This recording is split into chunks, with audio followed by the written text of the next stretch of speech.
Assalamualaikum warahmatullahi wabarakatuh. Bagaimana kabar kalian di rumah? Semoga selalu dalam lindungan Allah Subhanahu wa taala. Ketemu lagi dengan Ustazah Ika di sini dalam pelajaran IPA. Nah, hari ini kita mau belajar apa ya? Hari ini kita akan belajar tentang sistem pencernaan pada manusia. Tujuan pembelajaran kita hari ini yang pertama, agar kalian tahu apa aja sih organ-organ pada sistem pencernaan. Dan yang kedua, agar kalian tahu bagaimana sih cara untuk menjaga kesehatan sistem organ-organ pencernaan. Kalian sudah siap belajar hari ini? Oke. Nah, jadi yang pertama kali Ustazah akan bahas yaitu organ-organ pada pencernaan manusia. Tapi sebelum ke situ, kalian tahu tidak apa sih itu pencernaan? Proses pencernaan adalah proses melumatkan bahan makanan untuk diambil sarinya. Organ yang pertama yaitu mulut. Nah, apa sih fungsinya mulut? Ada yang tahu? Iya, betul sekali. Jadi, mulut itu adalah tempat masuknya makanan. Nah, di dalam mulut itu juga ada 3 alat bantu loh. Apa aja ya? Yang pertama yaitu gigi. Yang kedua yaitu lidah. Dan yang ketiga yaitu air liur. Dari ketiga alat bantu itu apa aja sih fungsinya? Jadi gigi ini berfungsi untuk melumatkan makanan. Melumatkan di sini adalah untuk membuat makanan yang tadinya ukurannya lebih besar menjadi lebih kecil. Dan gigi sendiri terdapat ada beberapa jenis, yaitu gigi seri, gigi geraham, dan gigi taring. Dari ketiga gigi tersebut juga memiliki fungsi yang berbeda. Yang kedua yaitu lidah. Nah, lidah ini fungsinya untuk membantu meletakkan posisi makanan yang baik. Jadi, kalau tidak ada lidah, kita akan kesulitan untuk menentukan makanan yang akan mau dicerna. Selain itu, lidah juga berfungsi untuk mengecap rasa loh. Kalau tidak ada lidah, kita nggak akan mengetahui bagaimana rasa manis, bagaimana rasa asin, bagaimana rasa pahit, asam. Jadi, lidah itu sangat berfungsi ya, Masya Allah. Selanjutnya yaitu air liur.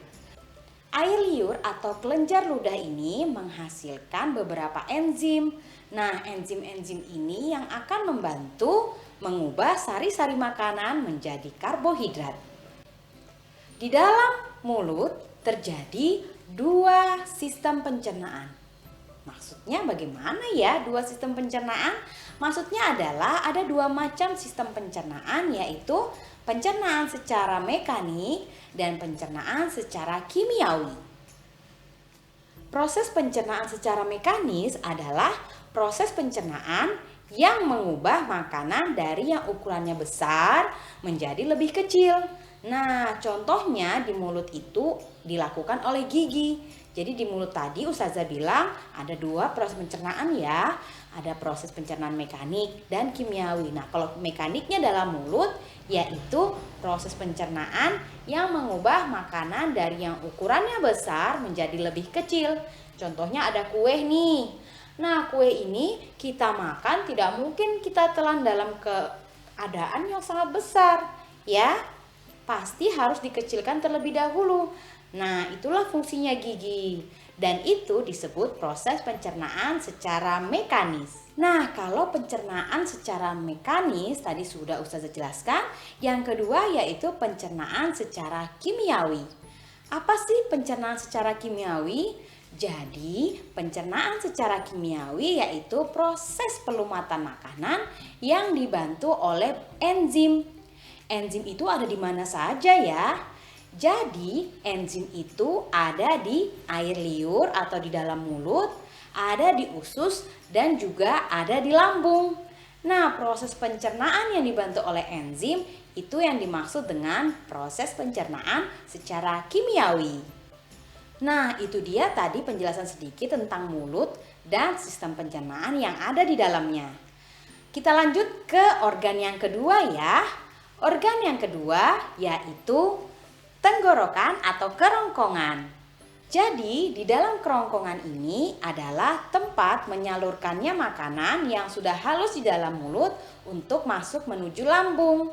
Dan kalian tahu tidak, di dalam kerongkongan ini terjadi satu gerakan loh. Gerakan apa ya?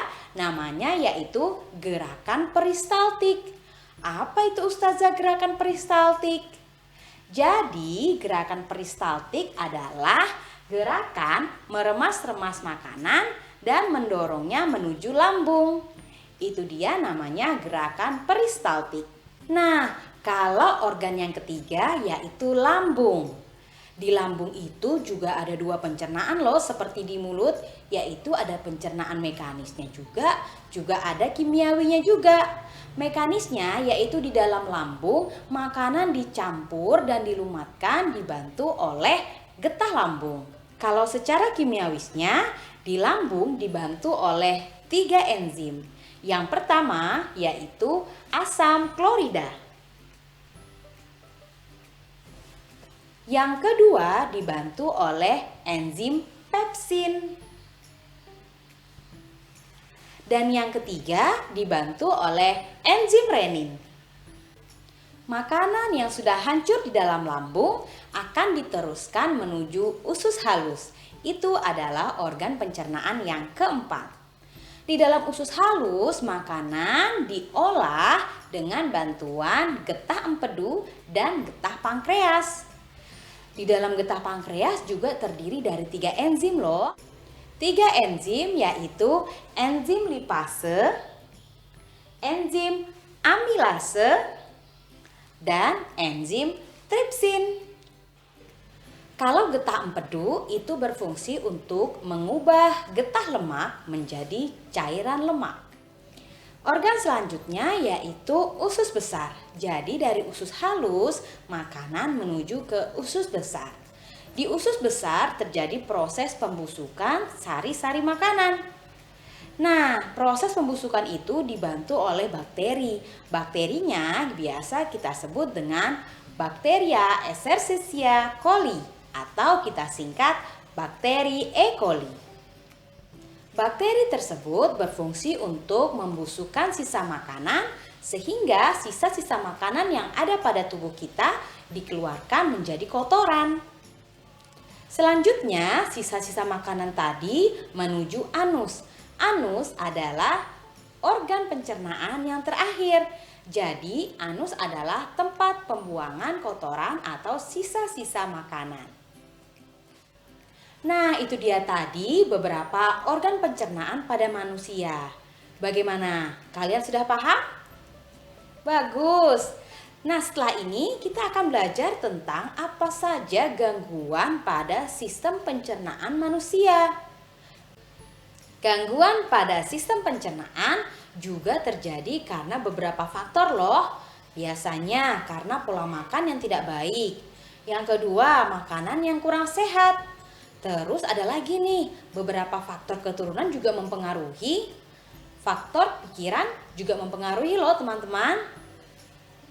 Nah, kalian mau tahu apa aja gangguan yang bisa jadi menghinggap di organ-organ pencernaan pada tubuh kita? Ini dia, yang pertama yaitu gastritis. Apa sih itu gastritis? Gastritis adalah peradangan pada dinding lambung. Biasanya ini disebabkan oleh bakteri atau bisa jadi juga karena kelebihan asam klorida atau HCl pada lambung. Gangguan selanjutnya yaitu hepatitis. Hepatitis ini bisa terjadi karena virus. Virusnya menyerang hati. Nah, virus itu datangnya dari mana? Bisa jadi dari makanan yang kita makan. Gangguan selanjutnya yaitu diare. Nah, pasti kalian sudah nggak asing kan sama diare? Jadi, diare ini adalah iritasi pada dinding usus besar. Biasanya ini terjadi karena kita makan makanan yang kurang sehat teman-teman.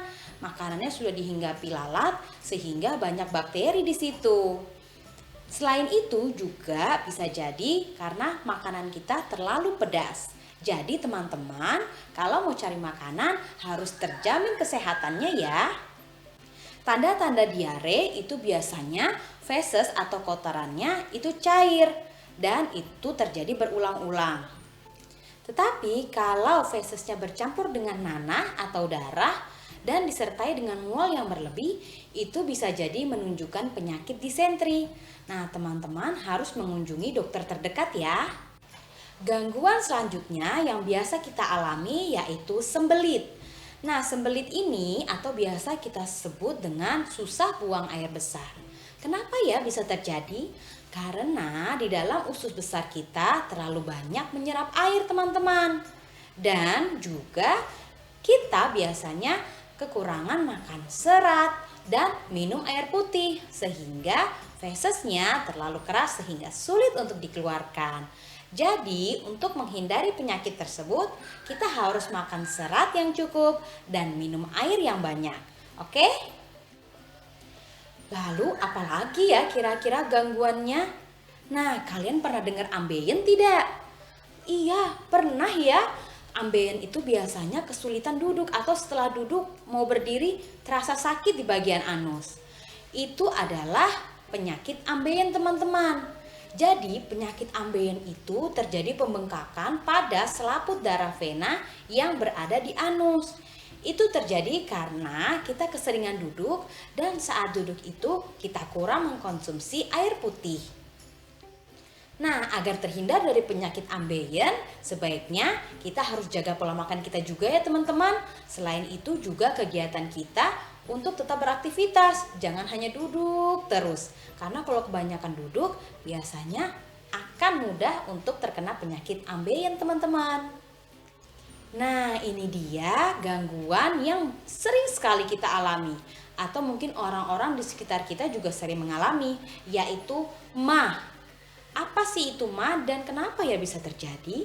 Jadi teman-teman, MAH itu terjadi selain karena pola makan kita yang tidak teratur, makan makanan yang terlalu asam, juga bisa terjadi karena pola pikir.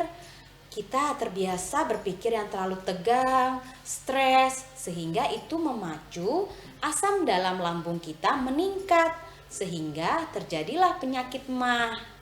Jadi teman-teman, untuk menjaga kesehatan organ pencernaan kita, selain makan makanan yang sehat, istirahat yang cukup, juga dibarengi dengan olahraga yang teratur. Dan pikiran kita jangan gampang stres dan tegang ya teman-teman. Oke? Nah, itu dia tadi penyampaian dari Ustazah. Semoga apa yang Ustazah sampaikan bermanfaat untuk kalian semua. Dan semoga Allah memudahkan kita untuk bertemu kembali. Ya, jangan lupa berdoa dan jangan lupa untuk selalu menjaga kesehatan. Oke? Assalamualaikum warahmatullahi wabarakatuh.